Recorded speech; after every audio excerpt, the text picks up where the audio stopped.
Hello, everybody, and welcome to another edition of the Market Down Podcast. My name is Nick Cummings, joined this week by Chad Big Bad Johnson and a very interesting-looking James Gisante. We don't have a lot of news this week, which is weird considering all of the news we've had the last few weeks. But it's been kind of quiet ever since all the suspensions happened. So instead, we're going to kind of shift gears a little bit and discuss the 2022 PWI 500.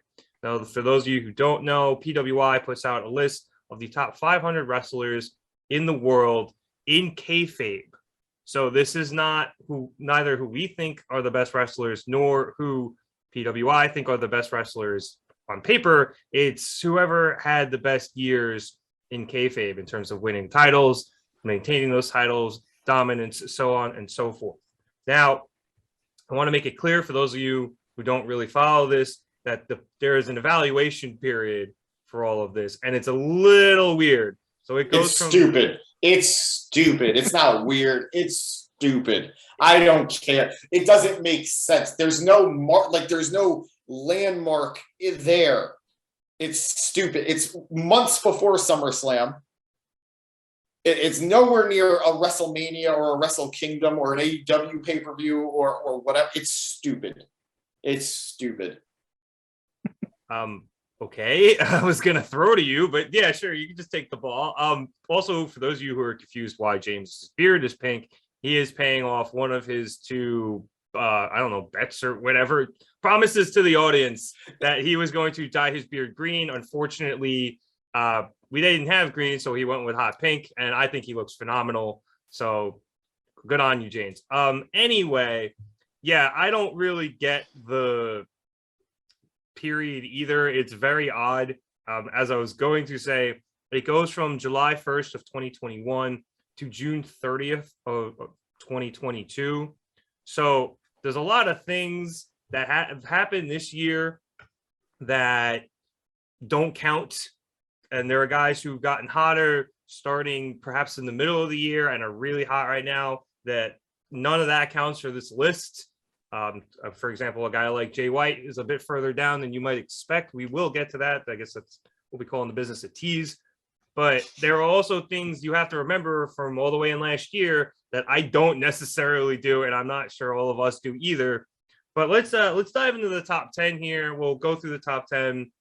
Say what we think about the ranking and everything, and then we'll go through some of the rest of the list. People who got robbed, snubs, people who were very happy made it to a certain point of the list, and so on and so forth. And now we start with number 10 at the fanfare. Number 10 is Jonathan Gresham, formerly of Ring of Honor, and I do believe he's been running around in TNA or Impact a bit. Excuse me. I believe, James, he was the Ring of Honor champion for a very long time, and then he ended up losing it post Tony Khan buying the company. But I think he had a pretty good year from everything I've heard, and I also think he's going to use this number 10 ranking to leverage it into a very high-paying contract wherever he ends up going. He is certainly going to try to. He's already, for those who don't know, Gresham infamously tried using his PWI ranking from last year as I don't want to say a negotiation tactic against Tony Khan, but he definitely tried to use it as an influence to convince Tony Khan of his value, which is wow. Good for Gresham for top 10. He quite honestly deserves it. He won the Ring of Honor title at the last Ring of Honor show before things changed. He won it at Final Battle in 2021 in December. And then he had a nice run with it, even though the company wasn't around. He was going around as a traveling champion, indie after indie, show to show, his own show, Terminus, which he runs. And as you mentioned, he did have a brief run in Impact before finally dropping it to Claudio. Gresham is a great wrestler, especially this list, which is kayfabe, 100% deserves the recognition. You don't get a lot of traveling champions anymore, and he brought a lot of honor to the ROH title. So good for Gresham, and it's another example of how these lists, these marking periods being when they are, having an influence on where these wrestlers land, because Gresham has been MIA since losing the Ring of Honor title, with many thinking that he's at least temporarily retired. So time will tell where he shows up again, if he shows up again. But if the marking period was a little bit later, I don't think Gresham would be in the top 10. But good for him that he is. You could even say if it was a yearly thing and, from January 1st to December 31st, he might not even be in the 2022 top 500, depending on what he ends up doing, from now till the end of the year. But like you said, it doesn't appear he's going to be doing anything. So again, the weirdness of the marking period coming into play here. But Chad, you are doing this cold. You haven't really looked at the list yet. So I have not. What do you think of Gresham being number 10? Well, number one, I'd like to agree with Jimothy here. I think the marking period is bananas. I don't understand how you don't at least follow like an actual marking period, like with school or some shit like that. I don't get June to July kind of just, it rubs me the wrong way and I hate it. But anyway, I'll keep this short and sweet. I don't know much about Gresham. I only saw his match with Claudio, but I've heard his name enough to know that the number 10 spot, I guess, for that time period makes sense because, like James said, he was everywhere. I literally couldn't go on Twitter without seeing his name, to the point where I'm like, who the hell is Jonathan Gresham? But other than that, I don't know. So, yay. Good job on number 10. Yeah, I will be a third here to agree that Gresham's run with the Ring of Honor title and the run up into him getting it was pretty solid. He was one of, if not the main guy at the tail end of the original iteration of Ring of Honor. His run on the Indies with the title was very cool. I thought him showing up in Impact with it was nice. And then obviously dropping it to Claudio. I know it's a reset in real life, but in kayfabe, that's not a bad loss. Claudio is a very, very good wrestler. He's a former Ring of Honor champion, I think, pure champion, it's his first world title, but he's definitely a guy you can lose to and not lose your top 10. So I think it was a pretty solid move by PWI here at number 10. Let's now go to number 9, and number 9 is one Big E. Somebody's going to have to help me on my timelines here. I'm pretty sure he had the title back when at the beginning of the period. But even if he didn't, he was on a really solid tear for a good chunk of last year, even with the title and then without it. So, and then up until he got hurt, he was doing great. So Chad, Big E at number 9, I think is a pretty well-deserved accolade. Absolutely. That to me actually makes sense. I wish Danny were here because for some reason, I don't know why, but I feel like memory would serve him the best. He's just kind of good with time, so I think he could say where everybody was. Maybe plus he actually watches Raw and therefore has to keep up on SmackDown. So. That is true. But I'm with you. Yeah, he went on a tear last year. I don't know when he got injured. So again, with this stupid fucking marking period thing.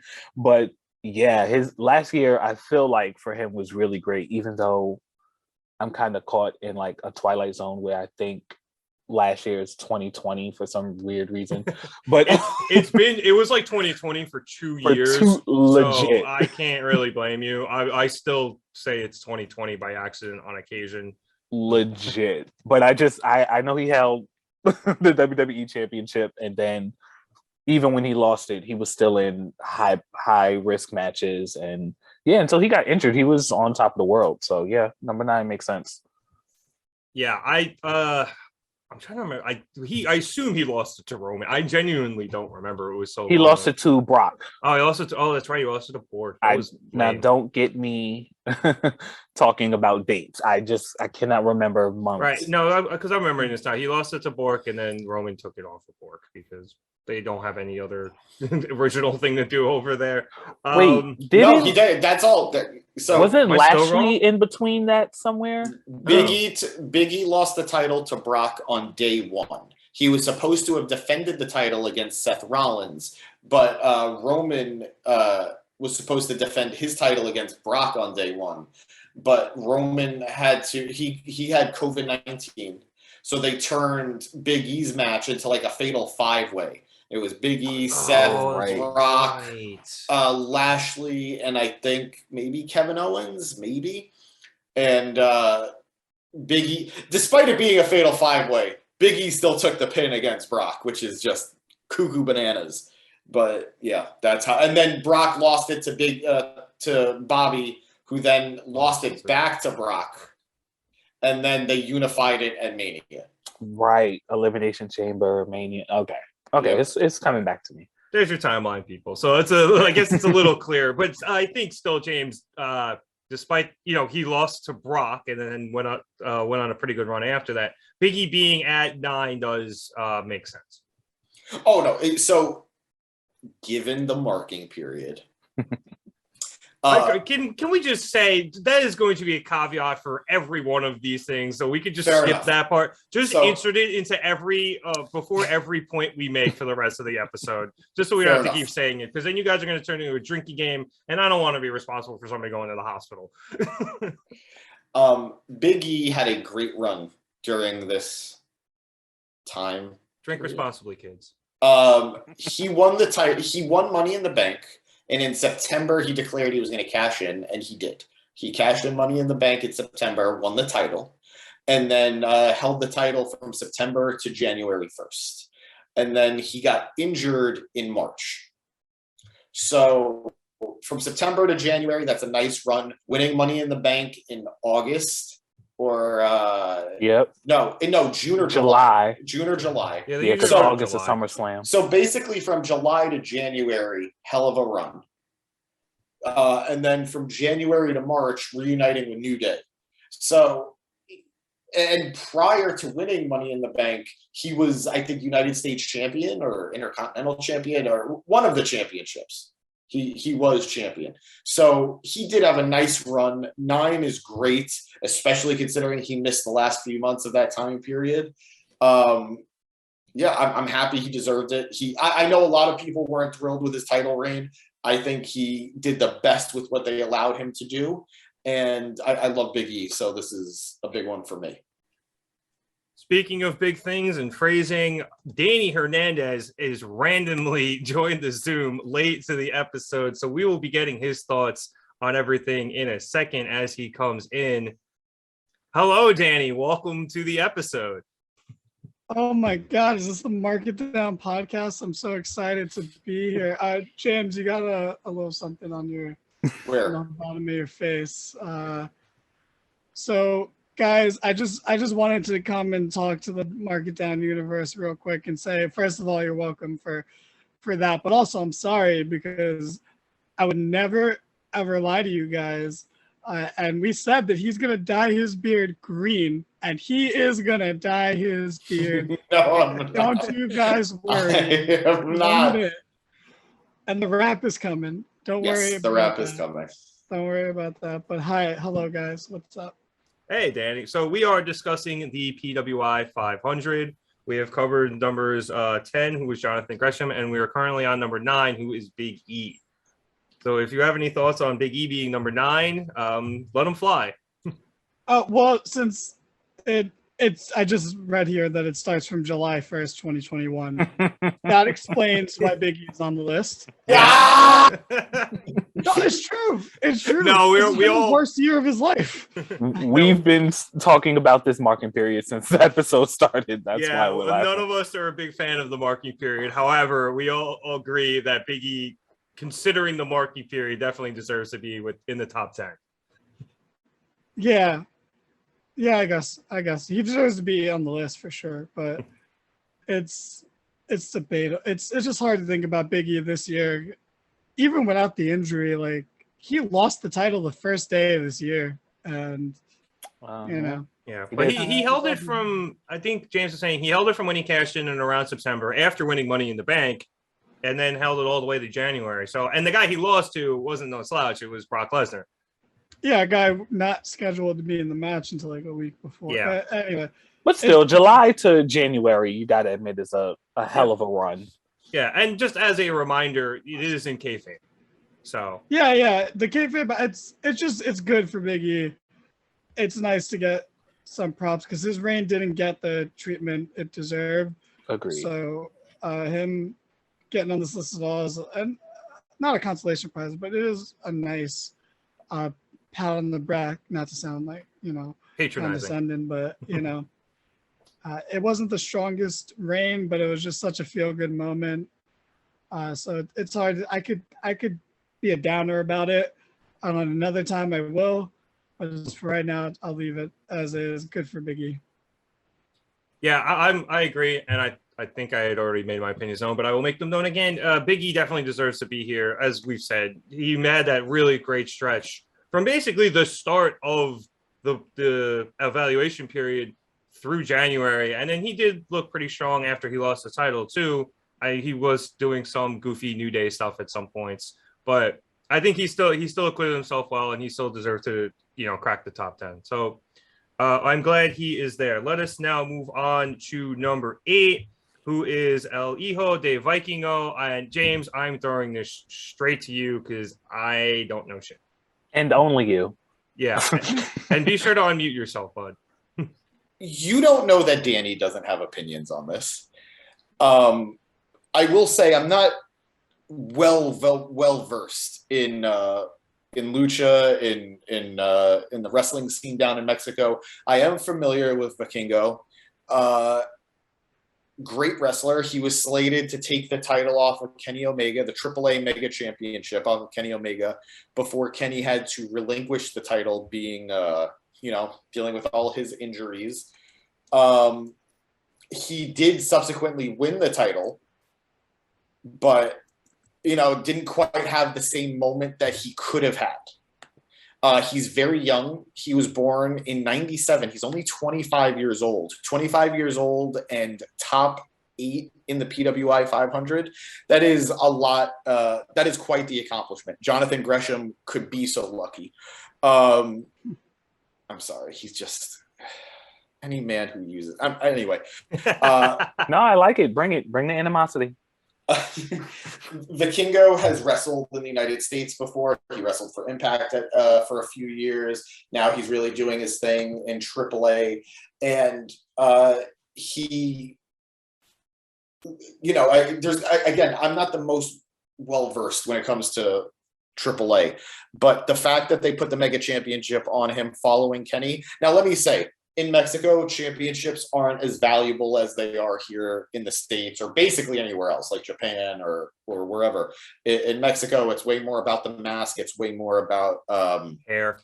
The hair, just the honor, the respect of it all. But championships are still championships, and they chose to have him follow up on Kenny Omega, who had, I think, the longest reign in company history. So that does say a lot. And the match that he won it in was against Bobby Fish, Jay Lethal, Bandito, who is a big deal, and fucking Samurai del Sol.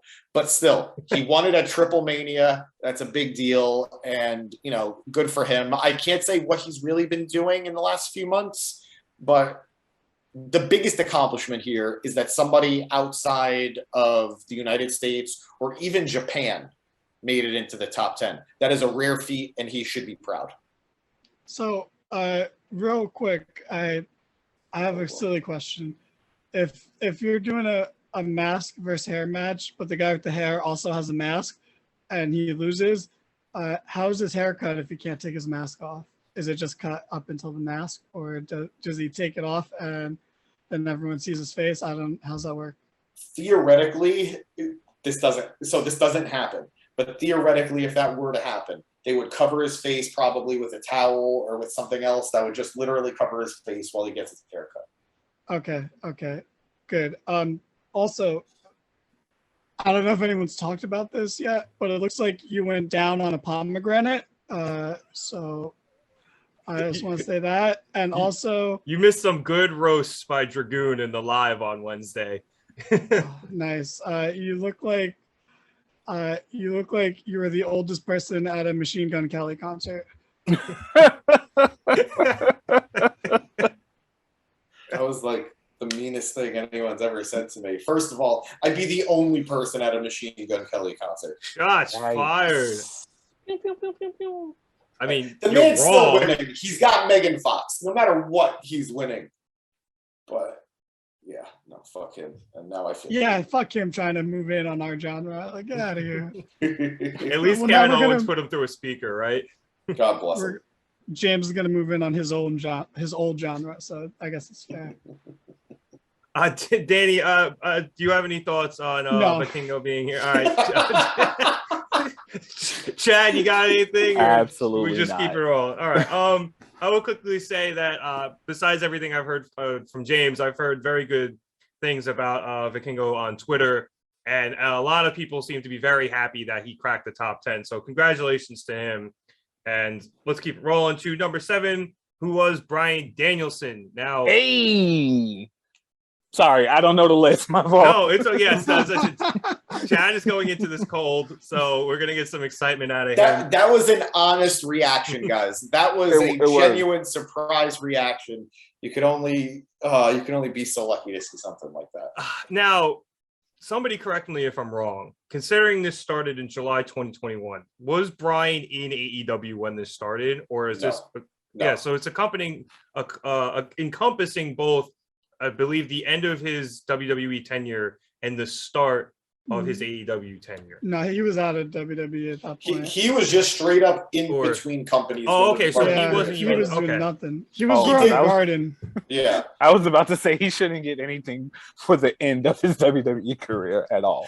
I mean, the If that man were the main case. evented WrestleMania. The man main evented WrestleMania and had quite possibly one of Roman's best matches as champion. Yeah, so that would have been Yeah. last year's PWI. But Did he main event before he left? main event what? WrestleMania, right before he Yeah, left. he main evented WrestleMania. It was him, Roman, and Edge. Edge in the Yeah. triple threat. Ah, yeah. And See, then- I and thought they that was both got like it. 2020. Yeah. No, I know. Yeah, it feels like it. But Bryan debuted at All Out in Yeah. August of last year. Right, yeah, it was because it was Labor Day weekend because it was the Yes. draft, James. Oh, okay. Yeah, shout out to the fans. So September. Yes. So Chad, since you're very excited, Bryan at 8, even though 7, excuse me, yep. Even though he wasn't wrestling for a couple of months, he's obviously done great things since he's come to AEW, even if he hasn't gotten some of the more high profile wins. He's gotten some high profile ties, but maybe not the wins in singles matches. I think we can all agree, regardless, because this has been a titleless year, but regardless of that, he's had some of the best matches in this last year. Well, his AEW career, period. I mean, he's a better wrestler than anybody who's going to be on the list. So it just makes sense. You want Bryan on every list possible. I'm not going to go crazy over the number because, as we said, he kind of just debuted last year or whatever, but it makes sense. Yeah. I'm here for it. I'm excited. I'm glad. He should have been top 5, but I'll let it rock because... Well, I don't know. I think I agree with 7 because, like I said, while he is well protected in AEW and he has some good wins, he got there. He drew Kenny Omega, he drew Paige, and then he lost to Paige, which is still, True. It's a good win. He lost to the champ, but still, I feel like he hasn't had those upper echelon wins to get him to crack the top 5.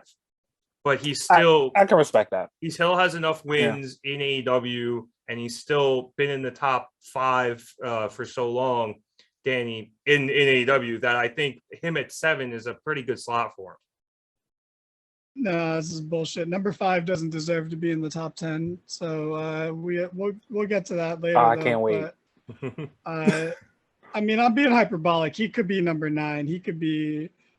Honest, he's above Big E. Yeah, he could be number 9. But the person who's number 5, you said? yeah, Okay, yeah. I'll remember that. Bryan is amazing. He's had some of the best matches in AEW history. I know it's only been a company for 3 years, and he's only been there for 1. But oh man, I mean, he had arguably the best match in the company's history, and we were there for it, so we're going to be biased. Or sorry, 3 out of 4 of us were there for it. Sorry, John. But so we're a little biased, but he's just put on the best matches, and he's wrestled in such a beautiful way. Bryan is articulate with wrestling moves. How is anyone able to do that? It is fucking beautiful. Hell, even when he was just building up wins when he first got in, he was putting guys on the map. He put Bowens on the map. That was the best match Bowens ever had, and it made Tony start giving Bowens more singles matches while Caster was suspended or Caster was hurt. Like, you know, so he has done so much in such a short time, and apparently he's a locker room leader too.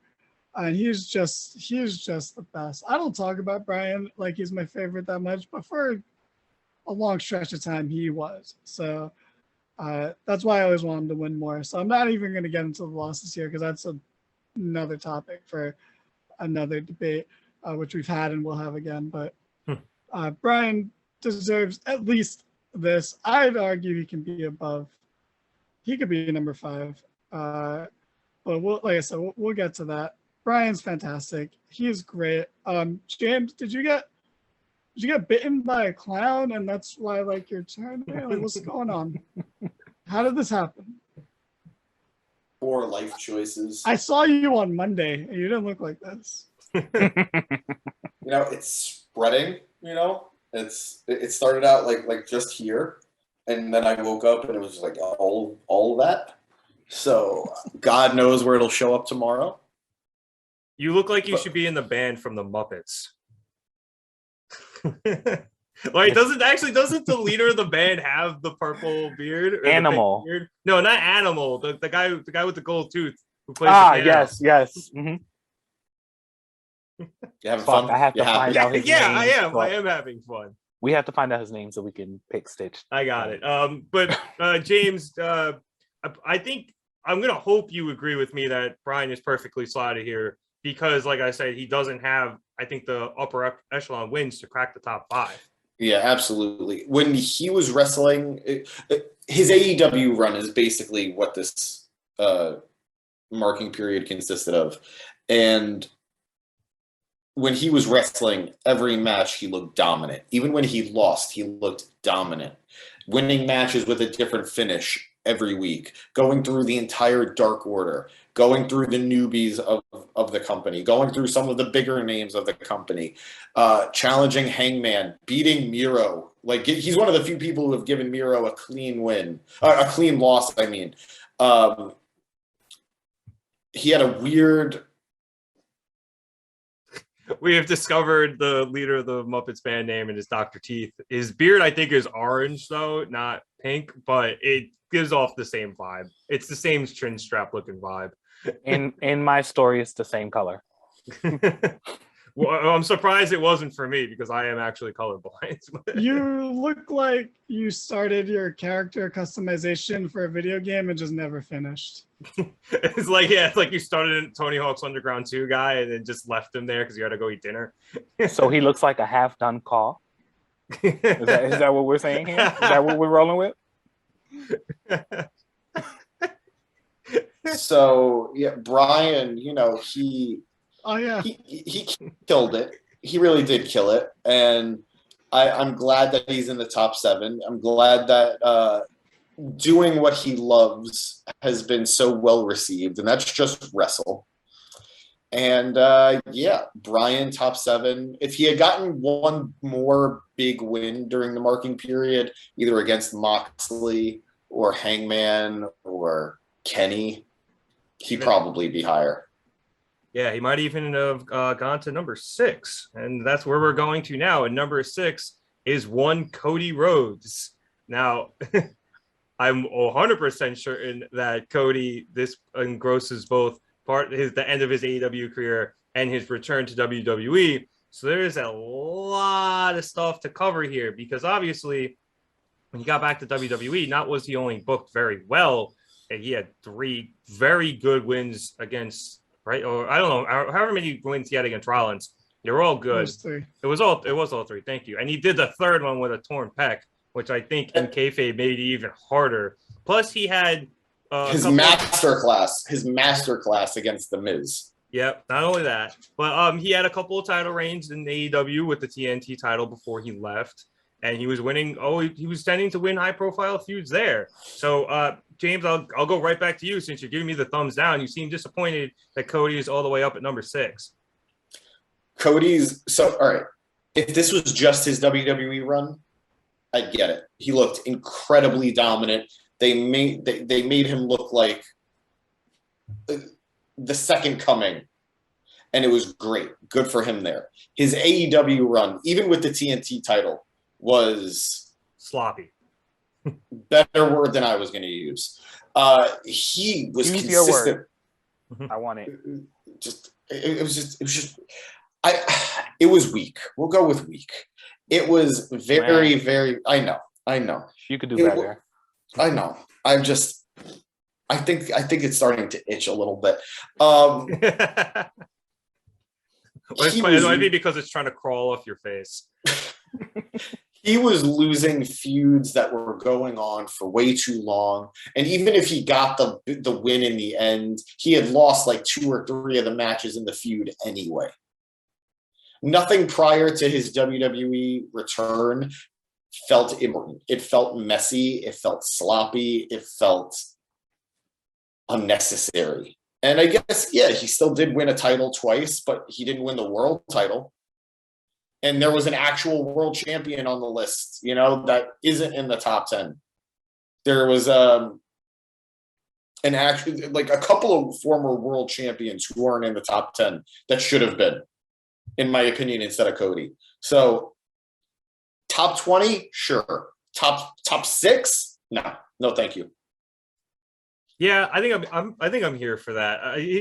His WWE run was a little too short, despite how good he was there.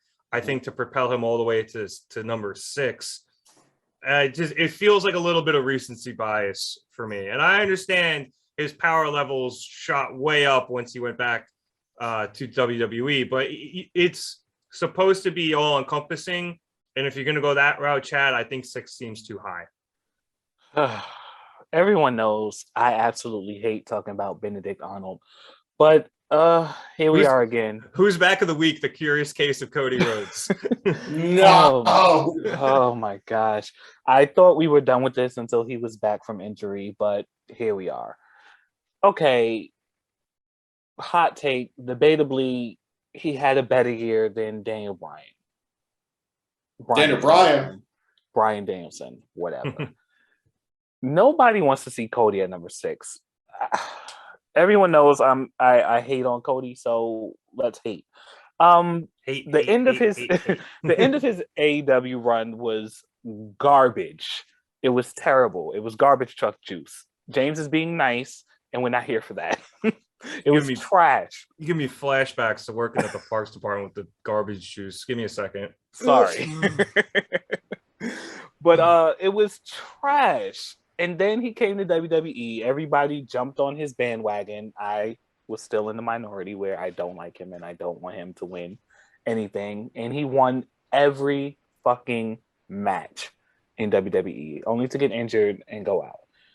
So I guess technically, if you would like and you write down your little statistics and your win and loss records, then it makes sense. He held titles. He's won a lot the last year, blah. Number 6, though? He has no world title reign. He has no demanding stable or high ranking in anything else other than WWE when he came back for those few months. I don't see 6, especially over Bryan. I'm pissed, actually. I'm livid. It makes sense and I get it, but I'm biased and I don't care. Fuck Cody. That's fair. At least you're seeing the light and still telling the light to go fuck itself. Yeah. Danny, if I remember correctly, Cody did not have a loss in WWE in general. So I do wonder if such a good win streak, which I guess was about 3, maybe 4 months, is what helped get him so high on this list. It absolutely is. And real quick, I just want to say, James, that if you were a dog, I would call the cops on your owner for abusing you. So you're welcome. But Cody deserves a spot. You guys are bugging. He is the hero that came back to WWE like everyone was asking for, and saved the day. He beat Seth Rollins so many times. What is Rollins? Fucking 17 on this list? That's ridiculous. Seth Rollins had a better year than Big E. No, he's not. He's number 17. Well, in his case, he has lost every match in 2021. Yeah, so that's why you could be mad at Cody. But goddamn, he had some of the best matches of the year. And Cody and Seth, debatably, in my opinion, they're the second best match of the show, but debatably had the best match overall of WrestleMania.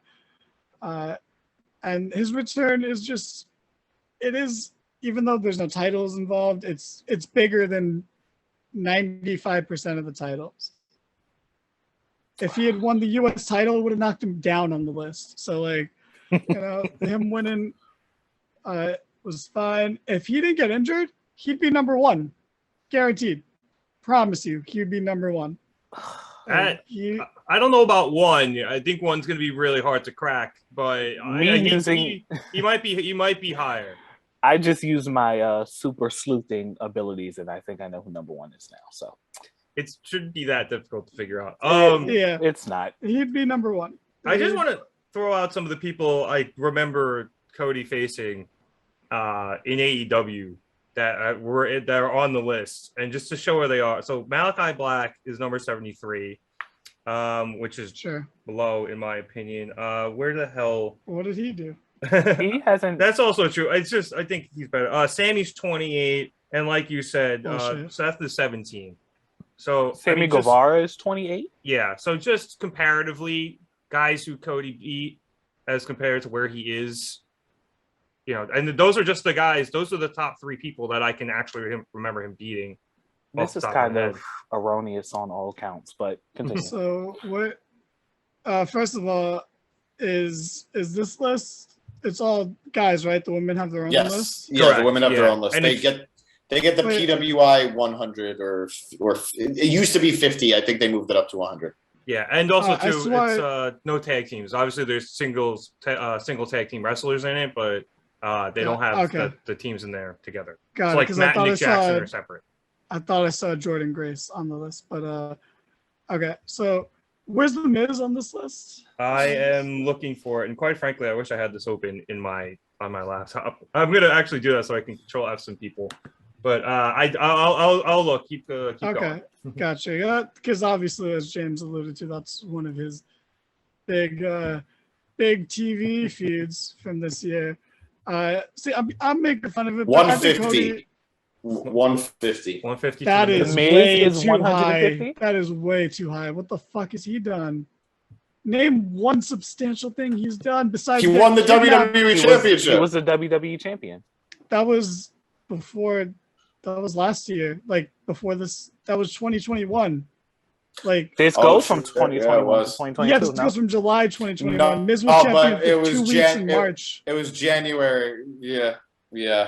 I told the guys earlier, I have no concept of time.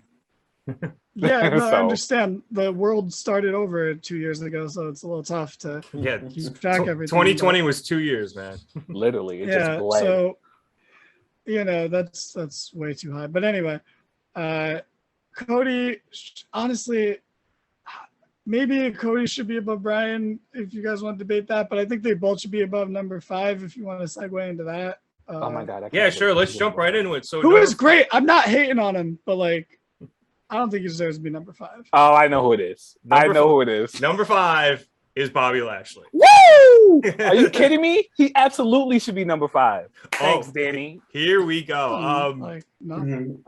Danny, I'll go to you first, and then Chad, you can rebut. But Danny, why do you not see Bobby Lashley here at number 5? He did win the WWE Championship, as we alluded to earlier.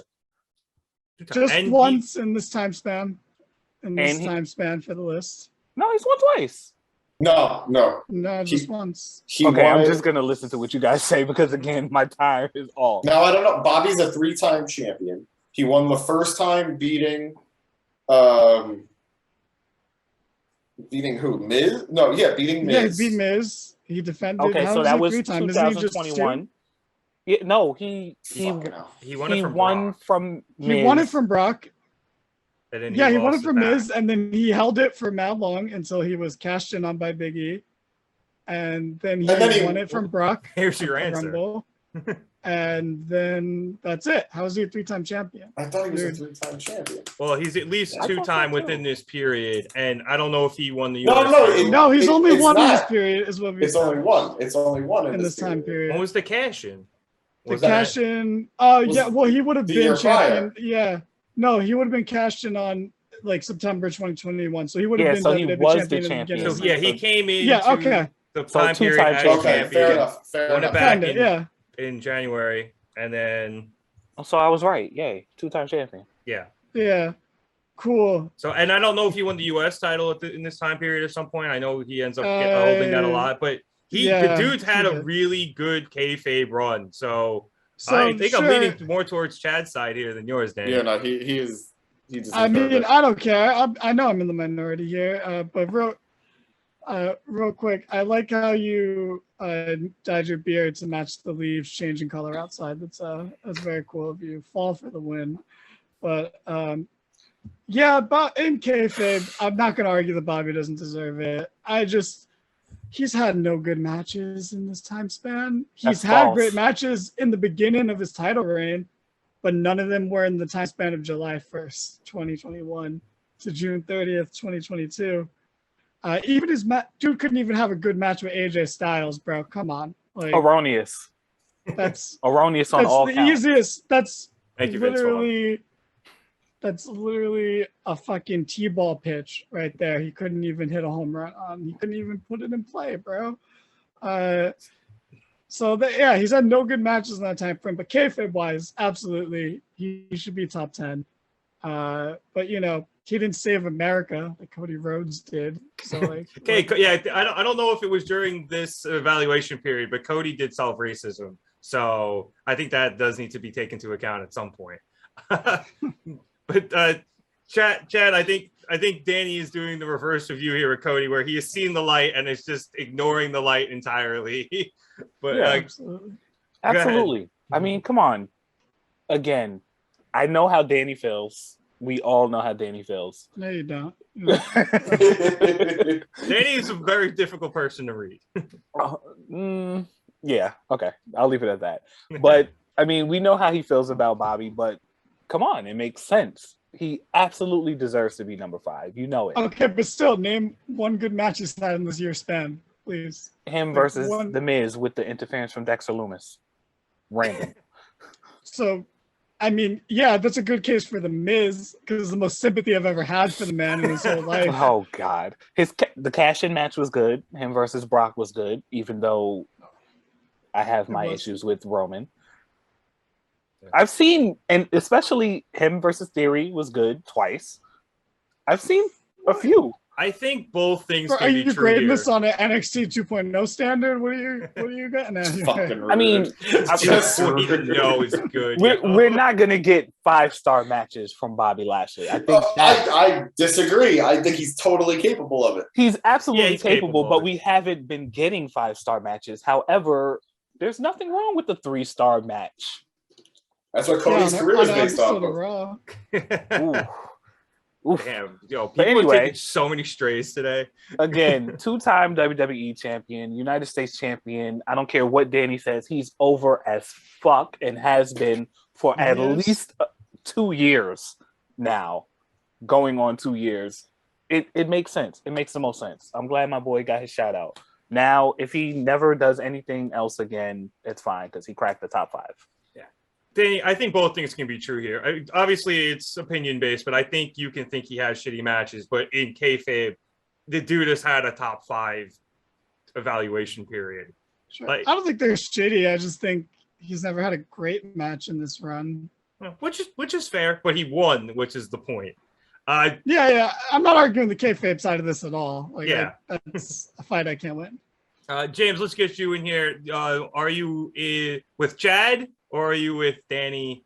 Actually, I guess Danny's technically with Chad that he should be number 5. But where are you at in this argument?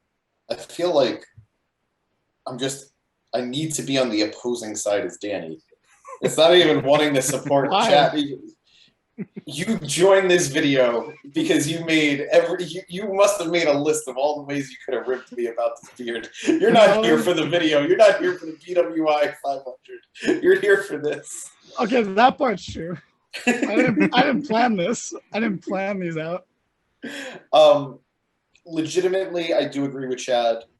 And the biggest argument, he has a win over Brock Lesnar. How many people can say that in this year of our Lord 2022? He's only wrestled 2 people. But hey, he lost to both of them. Yeah. And that's big. It feels a lot less special when you say it like that. He faced Theory too. In a one-on-one match, no? I think so. Yeah, he did. No, it was in the elimination chamber. Yes, and then they had a rematch at MSG. Oh. MSG, a house show. But the MSG shows count. No. Titles change hands in MSG. But doesn't matter. Yeah, no, Bobby Lashley absolutely deserves it. 2-time champion in the time frame, US champ in the time frame, beat Brock Lesnar in the time frame. Did he headline Mania? No, right? No, not this year. No, he did it He never did it. Well, I mean, I consider a title match at Mania like a headliner, even if you're not the main eventer. Okay, Vince trying to convince CM. But yeah, absolutely deserves a top 5 over Cody and over Bryan too. Over Bryan too. It sucks to say it, but it's true. He won when Bryan didn't. Yeah, honestly, I had forgotten how good of a run he had during this time period. So because obviously, well, I was originally a little Bobby Lashley, and talking it out, he definitely deserves to be in the top 5. I don't think there's a way you could keep him out with all those accolades we just listed. So good job by PWI here, even if you don't necessarily enjoy his matches, Danny. Let's go to number 4, and that is one Hangman Adam Page. Congratulations to him. We all love the Hangman. I think a good part of this period was his title reign. I don't remember when he won it specifically, but he held it. He beat a lot of good people, including Bryan, Adam Cole, who was pretty high up. He's number 18, so not bad out of Cole, and a bunch of other dudes. I mean, he had to beat Kenny Omega for the title. Yes, and he obviously beat Kenny Omega for the title. I'm just trying to remember if that was in the time period. It was I'm pretty sure it was. Because Bryan and Cole, Bryan and Cole debuted in September, and Kenny was champion at that time. So, yes, Danny's right, November. Thank you for timelines. So, James, since you're talking, I will go to you with the comment that your beard looks like the main character from Fraggle Rock's hair. And that is a poll. I don't know if anybody remembers Fraggle Rock. I absolutely remember Fraggle Rock. I am the oldest one here, of course. Fraggle Rock was the shit. It's still the shit. James, you feel good about that, Nick? You feel good about that? Honestly, I just kind of wanted to make the Fraggle Rock joke. I didn't get the pop I thought I was going to, but I'm here. I'm here for getting a Fraggle Rockin' reference. You undersold it before anyone could react. You were like, I don't know if anyone's gonna get it. I absolutely got it. Thank you. Anyway. I don't want to pick on James. I feel bad. Speak on the wrestling, please, James. I think Hangman should be in the number 3 spot, if I'm being honest. I think he had a better year than the number 3 guy did. And damn, now I want to know who number 3 is. You're gonna this love it. Is so suspenseful, but continue. I think he had a better year than the number 3 did. He beat more high-profile people. He beat, like I said, he beat Kenny Omega. He beat Adam Cole. He beat Bryan Danielson. He went to a draw with Bryan Danielson. He beat Lance Archer. Come on, that's gigantic. As we all know, everyone needs to beat Lance Archer. He had That's why Bryan's only number 7, because he didn't beat Lance Archer. He challenged for the IWGP title and didn't lose that match. Like, he didn't win, but he didn't lose that match.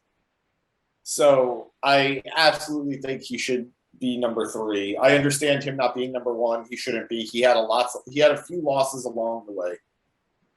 Truth be told, I can maybe make an argument for number 2.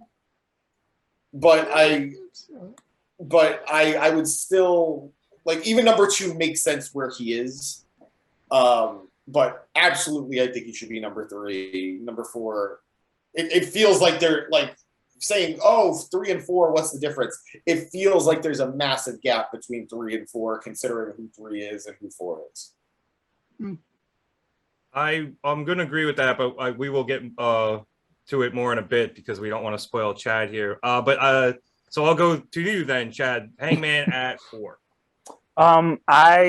I don't know who number 3 is yet, so I'll reserve. The anticipation is killing you. Yeah, it's killing me as well. I'll reserve my opinion about that. However, I do think Hangman should be in the top 3 somewhere. I feel like he's had, among a few people, he's had really the best year this last year. Wrestling wise, persona wise, I mean everything. He's definitely a top 3. I don't know how he's 4. Damn, who is 3? Fuck. This is gonna kill me. But I mean, I guess I'm okay with 4 because he still broke top 5. But yeah, he should definitely be 2 or 3. Guessing since I know who number 1 is, he should be around the 2 or 3 round. All right, Danny, are you with the other guys that he should be in the top 3 here, or do you like him at 4? Honestly, I think I agree. I mean, look, James looks like he just chugged a bowl of wine and got it all in his beard. And maybe we need to talk about that earlier. Brazilian and sangria. Since we're talking about Hangman, maybe there's a problem there that we might have to address. But come on, no. We all know I'm the drunk of the podcast. Don't steal my bit. Yeah, but I'm not trying to. Everything about James's personality says that he gets wasted on wine. So, that's just why I went with that. But Hangman definitely, he deserves at least a spot, and I think James made a good point, and you can bump him up to 3 or 2. And I genuinely wouldn't have a problem with it. I have no problem with when or how Hangman's reign ended. I think it was too long personally, but that doesn't mean it wasn't good. And kayfabe wise, it was fantastic. Like I said, he beat high profile names.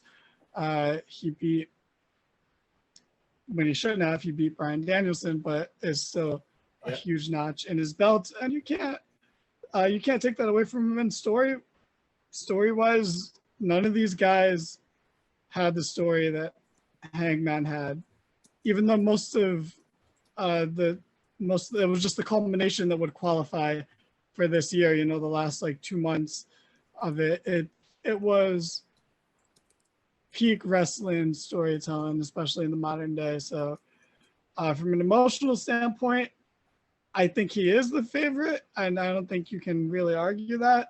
Even me, who is sometimes a detractor just because I wanted his title reign to be shorter, but I don't think you can argue that he carried the company for a bit and he put on some great matches and had some big wins, So if you want to bump him up to 3, I have no problem with that. And is that our call to make? Maybe. Also, James, oh God. All right. Well, before Chad reads anything, because let's go right to number 3. And he read it. Good job, James. Number 3 is CM Punk. Wait a minute. So, God damn, I'm sorry. I didn't think about it. It's been fine. A long day. It's been a long day. I'm sorry, guys. I wrote it out. That was stupid. Oh, I'm gonna undo everything I just said. Fuck. Well, I was, Chad, gonna go right to you with Punk being number 3, but you seem a bit flabbergasted, so I'll give you a second. No, come to me. Because I don't think Punk is. I actually agree with the guy. I don't think Punk should be number 3. I understand he did have a good run leading up to winning the title, and he beat some high profile dudes. He beat MJF. He did lose one and he beat MJF in the dog collar match. He did lose to MJF though, even though it was dirty. Wait for this. He beat Eddie. He beat Dax. He beat some other people who aren't great. And then obviously he won the title off of Hangman. But then immediate injury, he's out. He's on the shelf, and he's on the shelf all the way through the rest of the time period. So considering he didn't come back until about this time last year, and he was out for the first few months of the evaluation period. He's out for the last few months of the evaluation period. I don't know if he got enough done in that amount of time to be number 3. Okay. Hot take. Okay. You guys are gonna fucking hate me. I thought Punk was 2. I'm very confused as to who the hell 2 is now. So this is even more intense. He absolutely, I'm sorry, I love Hangman. He absolutely goes before Hangman.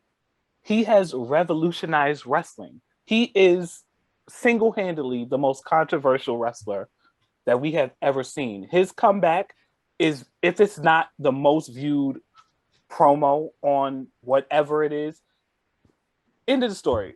I mean, I hate to say it because, of course, he's acting like an asshole now and everybody thinks he's an idiot or what have you, but he is the biggest name in wrestling, period, and has been this last year, regardless of title. Like when you guys said Cody Rhodes not being in the title picture and his WWE return was bigger than the title picture, CM Punk's return was the biggest story that we've heard in the last probably 5 years regarding wrestling. So he absolutely should be number 3. Damn. Man, I hate that I did that because I was definitely, Adam Page, he should be higher, but yeah, Switch, fuck. I so you like Page at 4 now? You think that's the right slot for him? No, I don't know who 2 is. I feel like I'm gonna be fucked again, but it should definitely be like Page 3, Punk 2, and who I think is number 1. Sorry, James, you came back to a love fest. CM Punk is the biggest fucking story of all time. He absolutely should be over Adam Page. I love you, bro. Take it away. Well, James, I do want to ask you a question just to clarify something. And PWI Top 500 is obviously in kayfabe, as we said, but does that include like the storylines, or is it just like wins and losses? It's a little bit of both, but wins and losses are the bigger deal. Storylines, if they're big, are obviously going to have a big impact, but one sort of leads into the other. A story is going to lead into a match, and a higher profile one at that.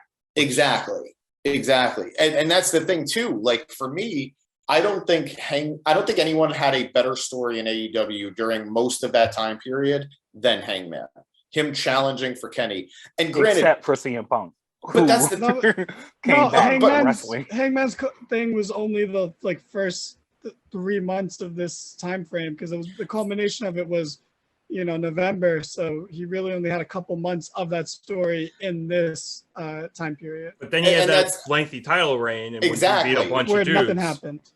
But he beat a bunch of high. But he got high profile. What? Don't do that, Danny. Don't do that. He got 2 on Cole, and he went 1-0-1 against Bryan. That's a lot.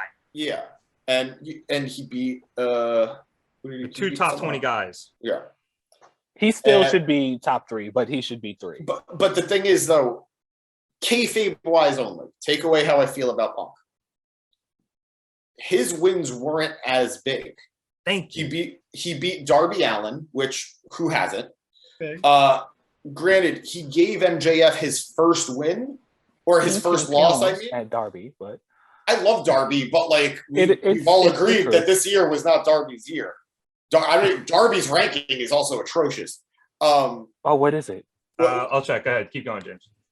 So he gave MJF his first loss, but he also lost to MJF twice. 45 for Darby. All right, I guess it's not atrocious. It's not. It's honestly better than what I thought it would be. I was about to say that seems very fair considering. Yeah, no, that's more than fair. But he lost to MJF twice. His wins weren't huge. Like he beat a lot of up and comers. Like he beat like Powerhouse Hobbs, who I like, but who the fuck cares? He beat Dax. MJF number 2? No. MJF is 16. It's number 2. Sorry, continue. I'm sorry, James. No, I'm trying to look at who he beat. The system, James. The system. He beat Kenny Omega, the Young Bucks, Brandon Cutler, and Michael Nakazawa in one night. He beat Tony Khan. Yeah. Well, actually, that would be outside of the time frame. So outside the time frame. That's for next year. We'll see it for next year. He beat Eddie Kingston, which again, I love Eddie. Many people have beat Eddie. I 40 don't know. for Eddie, by the way. Wait, what? He's 40, Eddie. Honestly, again, kind of better than what I thought he would have been at. But absolutely. I just don't think he had, like, other than winning the title, which was in the time frame, I don't think he had like an amazing year. Yeah, that's what I was saying to introduce this. He missed the beginning of the time period because he obviously hadn't come back yet. He came around this time last year, and then he missed the end of the time frame because he got hurt. So he had a couple of decent to meh wins.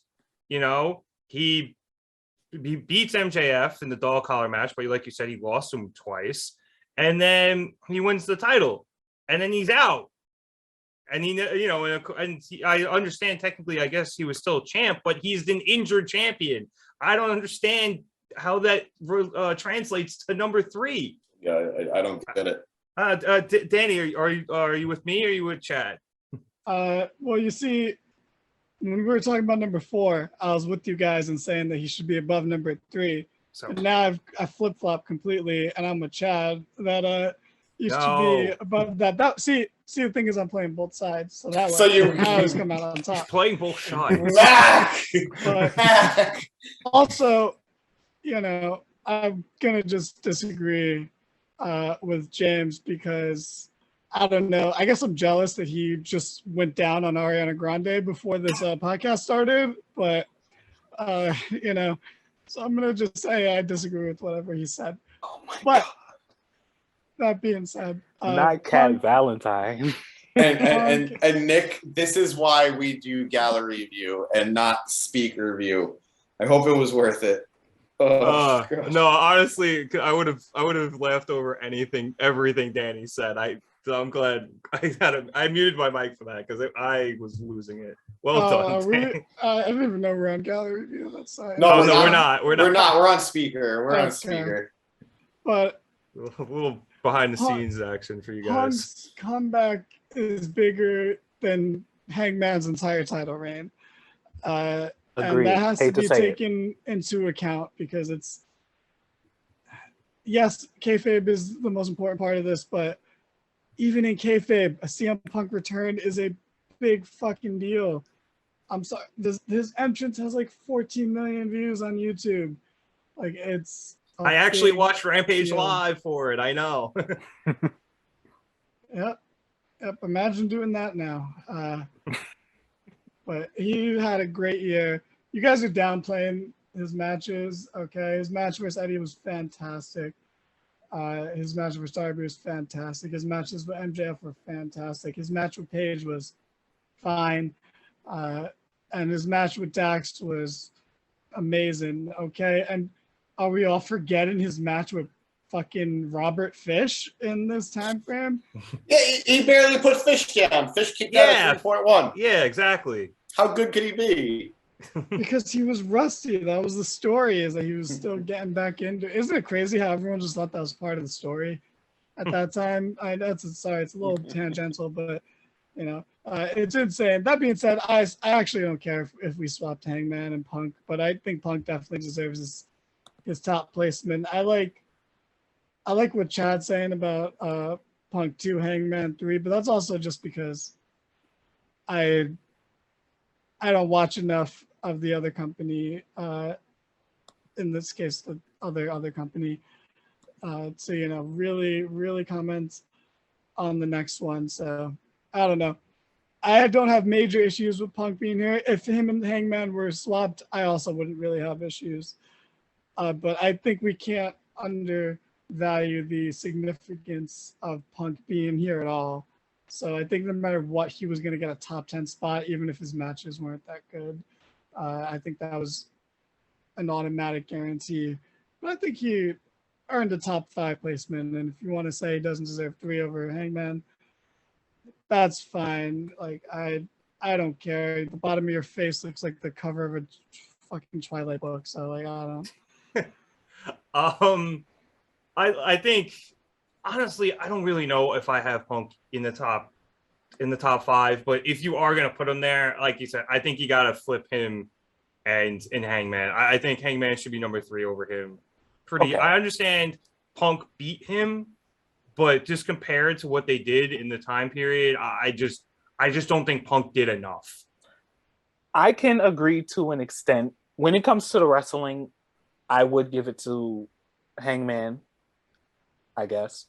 But I mean, those are interchangeable. I can that's fine if you switch them around, but you have to, no matter who I know we're all sour on Punk right now, but he has to be in the top 5. I don't see any wrestling list in the world where he's not top 5 after coming back from however many years he's been retired.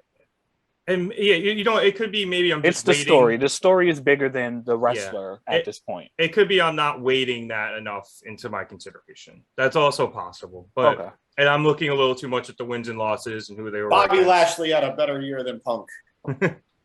Honestly, I feel like I'm looking at this more like the NCAA March Madness brackets. Who'd they beat? What were their rank when they beat them? Rather than Bobby Lashley beat Brock Lesnar. Punk never did. If Bobby Lashley got a point, threw a fit and quit tomorrow, we would talk about it for one day and then never again.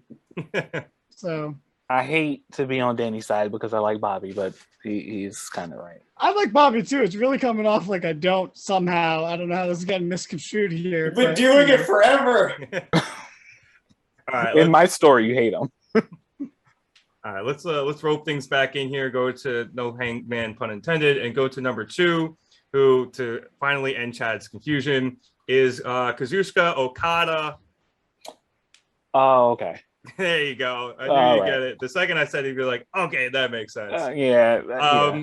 James, since you are our New Japan guy, more or less, would you like to run down Okada's 12-month period for us?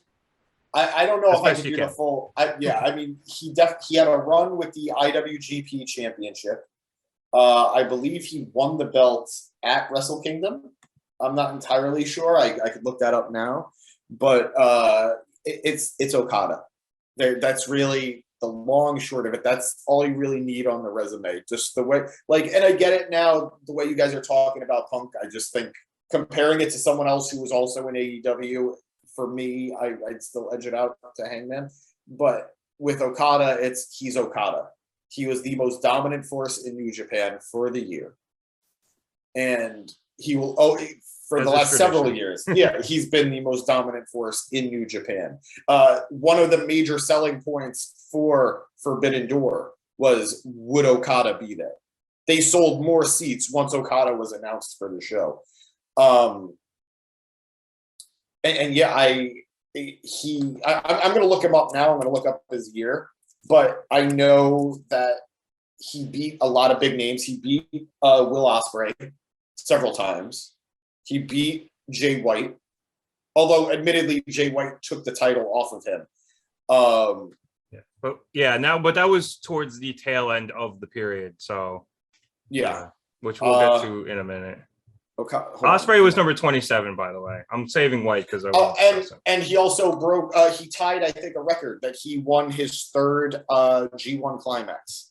I was going to ask, was the G1 within the time period? Yeah. Yes, in October it ended, and he won it, and he finished it with 16 points. That's a record. That is a joint record, and he just. Wait, was that last year's G1 or this year's G1? 2021. Oh, okay. Didn't he win this year's too? That's a great point. No, he did not. Didn't he? Okay. Wait, did he? I thought he did. I thought this was the year. No, he is. Dude, no, you're right. Oh my God, you guys are right. Thank you. I hate this fucking marking period. 2 G1s in one fucking marking period. So no wonder he's number 2. The dude won 2 G1s. He won 2 consecutive G1s, his 4th overall. That's incredible. Well, I have a question. What color is that supposed to be? I think it's raspberry. No way. I Okay. figured it's like a hot pink. Is that what it said on the dye box? Raspberry? I can go check. Hold on. I mean, it looks like the color of Barbie's car. Absolutely. No, Barbie's isn't now a little bit. Yeah, actually, yeah, I see it. I see Or it. at least whatever Margot Robbie was rollerblading in when all those pictures went around.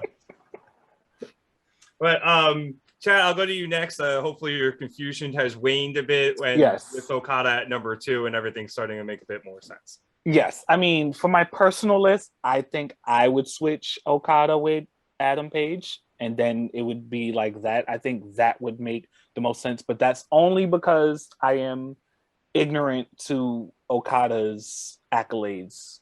I mean, he's the guy there. They literally ran out of people for him to beat. That's why he won 2 G1 climaxes. I absolutely know that he's the guy without watching it. That's why I'm super fine with him sitting comfortably at 2. Like, even if I've seen a few matches, but even though I'm not as aware on him, I know for a fact that he's like that guy. So I have no issues with this whatsoever. It makes sense. I've heard Okada's name more than most of the people on this list, honestly. So it makes sense for me. I'm cool with it. Yeah. Plus, also, too, only guy in New Japan in the top 10. So I think that's a pretty big deal. It's very telling, I think, for New Japan. If it was anybody, it would be him. Like I said, he's the most recognized name over there, period. New Japan is in a state of stagnation right now, for better or for worse. Right now, for worse. Very great for Okada, but not really great for the rest of the roster. Yeah, as I just mentioned, they kind of ran out of people to beat him. So, like, Jay White has the title right now, and he's like the only other guy they've kind of got. Like, I guess they could use Ospreay, but he's busy. Right now, I think career Okada is 7-1 against Ospreay. Yeah. So Ospreay is definitely due for a win, but no. And I am not going to tell you guys the color. Oh, is that bad? Come on. That's fair. No, that's okay. But did you just take a red velvet cupcake mix and like swirl it around in your beard? Is that what's going little on? Betty Crocker. It's Berry Boo, isn't it? No, it's worse. Oh, I'm gonna have a ball guessing it for the rest of my life now. You're not gonna. It's bad. Does it have to do with tricks? No. It's strawberry number 5. Did you kill a Teletubby? One thing has unrelated nothing to do question. With the other. Yeah, unrelated one question. thing has nothing to do with the other. No, because we would be I think giving you a medal if you killed the Teletubby. Get those creepy ass things off my. All I will say is it's not fruit related. I thought it was. Oh, is it rhubarb? Nick, just go with number 1. Wait, I gotta get to Danny's. Gotta get to Danny's thoughts on Okada here. So glorious segue to Danny. Go ahead. Sure. Very smooth. I cannot do Okada justice. He pretty much has a resident spot in the top 5. You know, this list almost feels like it's heavily designed around him. So that's the best way I can put it. Yeah, usually him and Kenny. Yeah.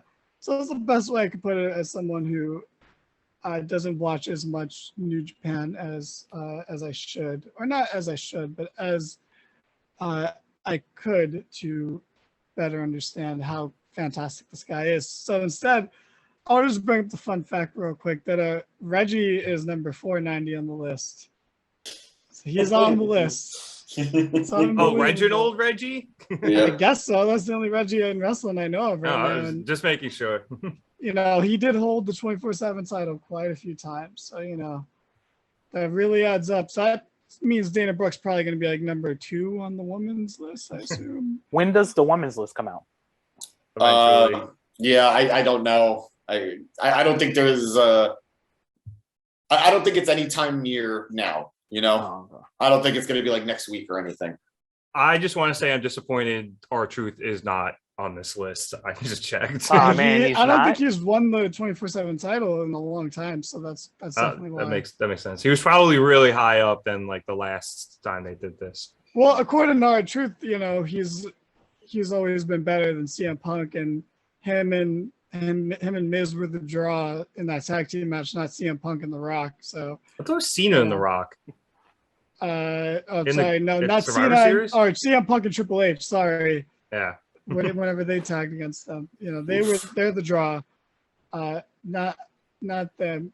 James, does your beer taste like cotton candy or like is? I don't know what it tastes like. I wouldn't lick it until you like shower or something. Oh no, just I absolutely got bleach in my mouth. It did not taste good. Are you trying to kill coronavirus? Because that's like outdated information. Is the color sweet radish? I don't think it's like a fruit or a vegetable. I think it's something that, judging by the way James reacted, I feel like it's got to be some sort of like sexual innuendo. Is it? What type of Pokemon do you have in your gym? Because you're obviously a gym leader right now. So like, what is he throwing out there? Is that like psychic type? Is he going for? Like, I was gonna say it's either psychic type or like fairy type. Wigglytuff and shit. Oh, Miltank. that is a wiggly tough beard. You would fit in Whitney's gym in gold version. I know it's a normal type gym, but they all used a bunch of Pokemon that eventually became fairy types anyway. So yeah, it's a very pink gym. It's very Pink Floyd. Do you have opinions on Miltank, James? What do you think about it? fuck rollout. I'm jumping James Yes. right there. Fuck rollout. Yeah, fuck rollout. I always just when I was trying to hatch more Tauros, I just had Tauros and Miltank in the Pokemon daycare together. Yeah. Well, speaking of unstoppable creatures, let's get to number one. Oof. Roman Reigns is atop your PWI 500 this year. I have everybody asking to go first. So, Danny, I'll go to you first. I think this is pretty obvious that we need to acknowledge Roman Reigns as the number one. Sure. I mean, I guess wrestling 4 matches in the time span of this fucking qualifying period is enough to be number one, I guess. And like they all were par at best. But the last man standing match definitely whelmed, I guess. So Nice Young Justice reference. Yeah, it is. Sure. Kayfabe wise, he's held the title every single day of the qualifying period. So I believe he's over 400 days now. Yeah. At least with the Universal. It's whatever. It's a sad time, but it's okay. Remember when the Universal title was the color of James's beard? Anyway, I don't have nice things to say about this. I'm not gonna say he deserves number one, but it makes sense that he's number one. But I hate it because I've been so in this time period specifically. I have not been entertained by Roman Reigns at all. Even the Sami Zayn stuff has come after this qualifying period. So like that's actually July 1st? Right? If that's almost exactly when Roman Reigns started to suck again. Because that's about July when 1st last year. Yeah, that's like when DUI Uso came back and everything's gone downhill. So like, in terms of entertainment, I wouldn't even put him in the top 10. But in terms of kayfabe, yeah, obviously he's got to be number one. Like it's hard to debate that, and as much as I don't like it, I will not debate the kayfabe aspect of it. It's just everything else around it. I will debate. I don't know. Who are you gonna go to next? The guy with the bloodline beard or Chad? I was going to quickly mention that for the Usos, Jay was number 139 and Jimmy was 147. Just to throw a little Jimmy context. should be 500, if even. Jimmy shouldn't be on the list. He's Yeah. wrestled like 4 singles matches and he's not good. Jay is the one who had main event in his name for a little bit. Yeah, I thought Jay could have been, I don't want to say a little higher, but I guess he's probably around there. But yeah, Jimmy being that close to him was a little shocking. Chad, I'll So go Jimmy to to Jimmy. Oh, okay, never mind. I thought you were gonna go Jimmy to Jimmy. That would have been a decent transition, but I am saving James for last because obviously Roman's his boy. So, Chad, I'll go to you. No, it's not. Do you acknowledge Roman Reigns as your PWI number one? I already told you guys I'm gonna acknowledge him as some sort of reverse psychology, so that when I start acknowledging him, that hopefully something will change. We are in the Great Depression of WWE, but anywho, it makes sense. My mother told me if you don't have anything nice to say, then don't say anything. So he's been a champion for umpteenth days. I guess he deserves to be number one on somebody's list. It makes sense. You can go ahead and go to Pink 182.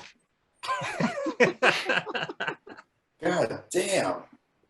I'm sorry, James. Everybody took a swing. I had to get one off. Oh, You just finished saying how you don't have anything nice to say. I thought that was very nice of him. Nice. I guess I can't follow, dude. I can't do any better than that to take it, dude. Well, I guess all I could say is suffering succotash. Roman Reigns is number one again. But is he number one in your heart? Because I don't think he is anymore. I am very over him. I like Roman. I am happy for Roman, and I think Roman is great.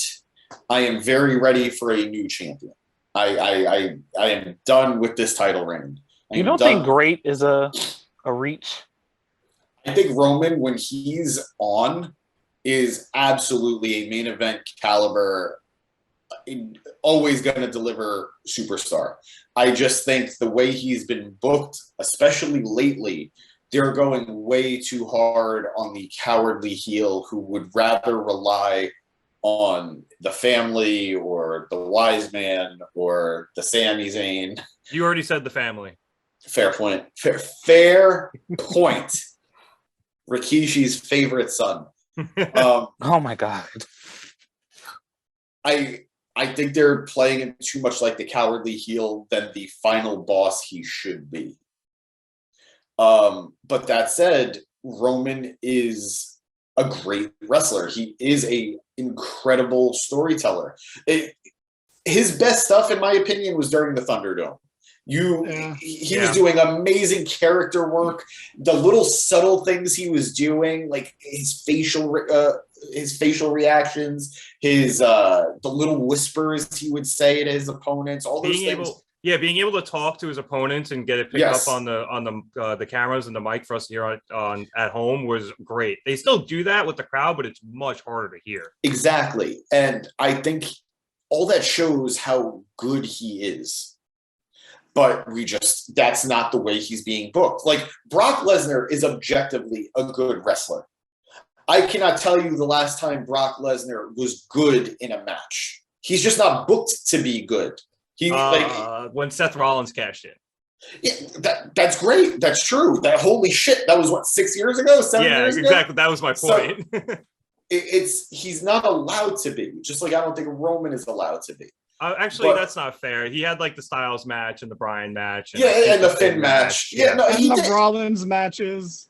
Yeah. Yeah, no, I was being a little facetious, but yeah, you know. Yeah. And we know what you mean. Every time you got to go up against Bobby or Roman or somebody like that, they want to book him a very specific way. Exactly. Instead of letting him go off and actually be good. And it's just boring and repetitive. And hey, hit Goldberg with your upteenth fucking F5.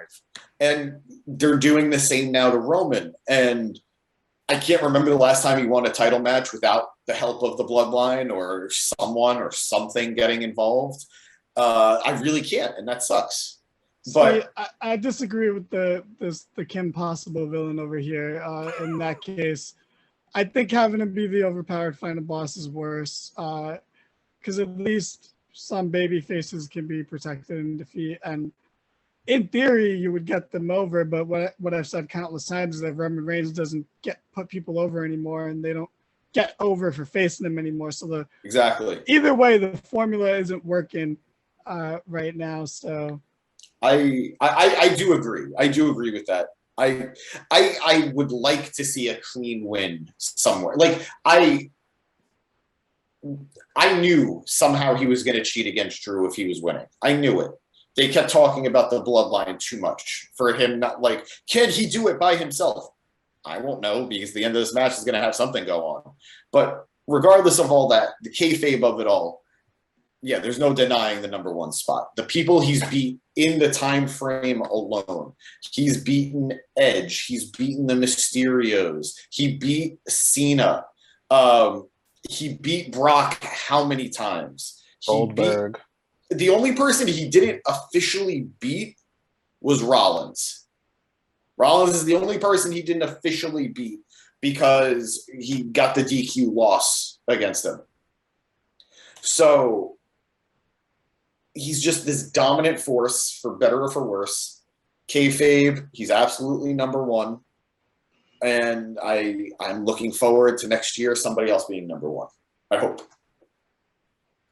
Yeah, I don't really think I could say anything past that. Like, I think everything you said is right. He's won so much, and despite the fact his title reign has gotten stale, he is kayfabe the best wrestler on the planet right now. And that's what they've been booking him as. That's what they've wanted to establish him as. And PWI has no choice but to follow suit and rank him number one on their top 500. Before we go, I was wondering, James and Danny, obviously you guys have seen the list. Chad, if you want to pull it up in some way, shape, or form, please do so. I was wondering if any of you had any snubs or anybody you thought was a little too low. James, I'll start with you. You have anybody that you would have liked to see higher, or anybody you would like to acknowledge that you thought was a bit higher than you thought they were going to be, and you're very happy for them? Happy. I am incredibly happy for Matt Cardona. Can we imagine, like 2 years ago, a world where Matt Cardona is higher on the PWI 500 than Seth Rollins, Jon Moxley, and Kenny Omega? Moxley is 12. He's one behind him. Oh, he is one. All right, yeah. Fair enough. Cardona's 13. But, he is in the same grouping as Jon Moxley. He's above Seth Rollins. He's above Kenny Omega. He's above Jay White. That's crazy. He's above Cole. He's above Drew McIntyre. He's above Jericho. Good for Cardona. And, yeah. Danny, do you have anybody you think was too low, too high, or just right? Everyone, I don't know. Andrade is too high. Christian's too low. Sami Zayn's too low. See, Andrade is at 71. Hasn't Kofi been hurt this whole time? Good for him. Good for Kofi for getting in the top 100. So I still have the front bottoms tonight. Christian's at 81. Also, front bottoms, nice. Yeah, it was very, very good. Very fun time. So I'm amazed that my voice isn't completely gone. But Kofi at 85. It was fantastic. I have a question for James, but I'll wait till after Chad talks about any snubs or people he wanted higher or lower. I'm looking at it. I mean, it seems, I guess, kind of accurate where I am. I was going to say I think Moxley is a little low at 12. I'm a little surprised he didn't crack the top 10. Yeah, Mox should be top 10. MJF should be top 10. The good stuff from his interim reign came after the qualifying period. Yeah, I think that's what's fucking me up. But he still had. Oh no, was he away? He beat Bryan. He beat a lot of really good people during that run. He was gone for like 4 months with the. No, he was gone that long. I thought it was like 2 months. It was 2 months, really. It was like September to like January. Was it? Didn't feel that long, but there are people in the top 5 who have missed more time in this period than Mox did. No, Mox. I think Mox missed about as much time as Punk, if not more. Wait, look it up now. There are women on this list, by the way. Are there? Yeah, Masha Slamovich, who I'm a fan of. Impact. And Jordan Grace. I saw Jordan Grace. Oh shit, Will and Nightingale's 208. It's Impact. I don't know. Will Nightingale's 208. Now I'm looking. So now we got who's the highest Then rank? this list makes no sense then. In what fucking world is Andrade 71 before AJ Styles? Are you shitting me? AJ, as great as AJ is, he has definitely He had a shit year. taken He had a a step shit back. year. He did Yeah, nothing. Andrade's had a shit And it's life. still okay? been better So than let's- Andrade. What are you talking about? Christian is under Andrade. Sami Zayn, Oh, I hope Kofi, Takeshita Jungle gets Boy, Gunther. higher. Are you Gunther. kidding me? Good for Wheeler Yuta. Yeah, Wheeler had a good year, man. I'm glad. He's only like 2 spots above Darby, so his good year was for nothing. Barely. But like his good year is like his first year. Yeah, he's as like a opposed to rookie. Darby. Yeah. All right, well, James, what's the name of your ska band that you're clearly in? Actually, I was gonna ask James. Perhaps you know this. Is the reason some women are on the list? Do they fight men in other companies? And that's why. Jordan Grace absolutely does. Yeah. She absolutely does. So like I said, I saw Willow Nightingale on there. Yeah, she does too. She goes against our boys, the main event. Mm. I'm gonna say Masha does too. Okay, Yeah, so then it makes sense, I guess. Yeah, that would make things make sense. I like Cesaro's on here because he wasn't Claudio yet. I saw somebody interesting, and I just wanted to throw it out there. And we got Edge of 65. Go ahead, James. we have to acknowledge Cash Wheeler being accidentally left off the list entirely. Oh yes. Would you care to elaborate? Due to an error, he was initially supposed to be around the 130s. Due to an error, he was just left off the list entirely.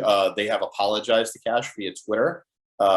He brought it up, I think, earlier today. And I'm sure other people brought it to his attention, but he brought it up earlier today and they apologized.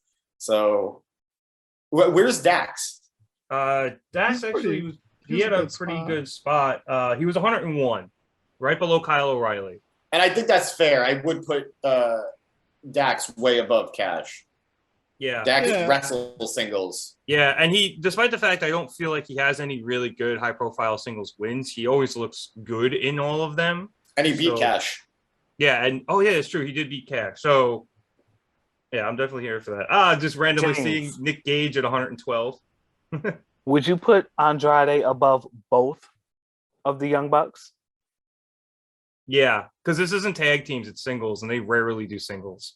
Yeah, but all their singles matches were better than anything Andrade has ever done in his entire career. Yeah, but occasionally it's a volume over, substance. So, but if you're dividing by 0, it's still 0. Like it's. Sheamus is kind of low. No, it's because he would be next year. He would be higher. He didn't do much literally until the past month where he's having a fucking renaissance. Sheamus, next year he'll be way, way higher. Guaranteed. Just before we wrap, because we do have to wrap, this has been a very long episode. And if you're still with us, thank you. I just wanted to shout out Braun Breaker being the highest NXT member at number 26. So, oh, is that why you dyed your beard, to mourn the loss of NXT 2.0? That's so sad. I guess I anyway, take us home, Rev, unless this guy's gonna fucking defend himself. Yeah, we're definitely running out of steam here. So I would like to thank everybody so much for watching. Be sure to like and subscribe. We are up over 100 subscribers, which originally was why James's beard is dyed, but it was supposed to be green, and I think Danny might hold him to making it green. We'll see. We'll have to discuss that in the back. But keep subscribing. When we get to 200, I think James promised he will tell the John Cena guy versus Kevin Owens story. So that should be good. Also, be sure to check out all our social media stuff. It'll be in the description below. Be sure to check out all of our other videos. We have other episodes, clips, whatever you need. And on that note, like I said, thank you so much for watching. So for Chad Big Bad Johnson, Danny Hernandez, and him from Powerpuff Girls, James Gisante, my name is Nick Cummings. Thank you so much for watching, and we'll catch you here next time on the Mark It Down podcast. Have a good one, everyone.